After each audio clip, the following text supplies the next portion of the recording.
high school setting for JRPGs has become more and more common, to the point where it could be considered a trend within the genre. The Furyu-developed Monark falls into that general camp by appearance alone. However, even its demo presents a warped twist under the guise of a high school JRPG romp.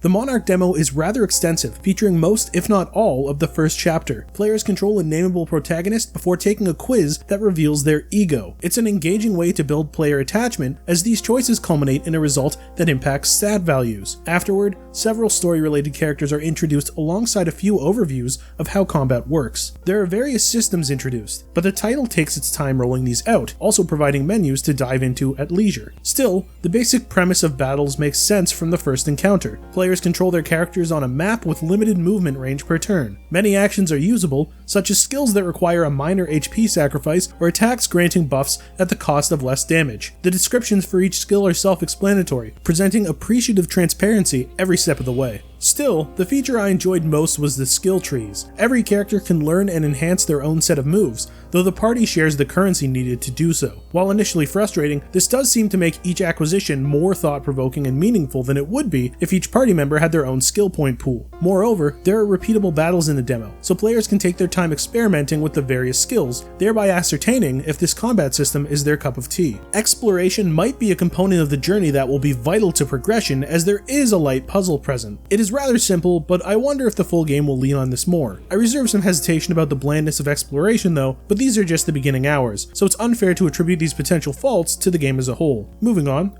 There is a unique phone call mechanic used to access battles, and a madness meter requiring players to be cognizant of all their surroundings, which I also hope is leaned on more in the full release. The result of all this is a few excellent ideas that kept me interested in experiencing the full game. Admittedly, I found the pacing of the story and cutscenes to feel a tad off. This could just be me, but some of the CG scenes dragged on for longer than necessary without anything visually enticing being shown. Further, the cast is not exactly endearing in these opening moments. Yet again though, these are just the beginning. Thankfully, the voice acting quality is superb, at least with the English dub, save for one particular character. The soundtrack is seeming to be quite a hit too, with a damn catchy battle theme. Monarch's demo displays addicting battle mechanics, unique progression, and moderately captivating narrative concepts that I'm curious to see hopefully fully realized in the full release. The demo is roughly 2 to 3 hours long and is currently available on PlayStation 4, PlayStation 5, and Switch. So if you're interested in what the title offers, this is the time to check it out. Save data carries over to the full release as well. Monarch is releasing for the PlayStation 4,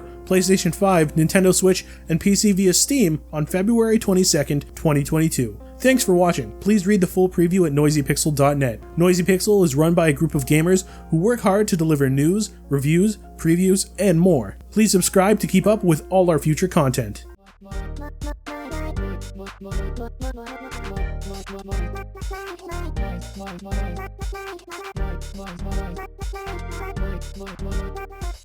Noisy Pixel.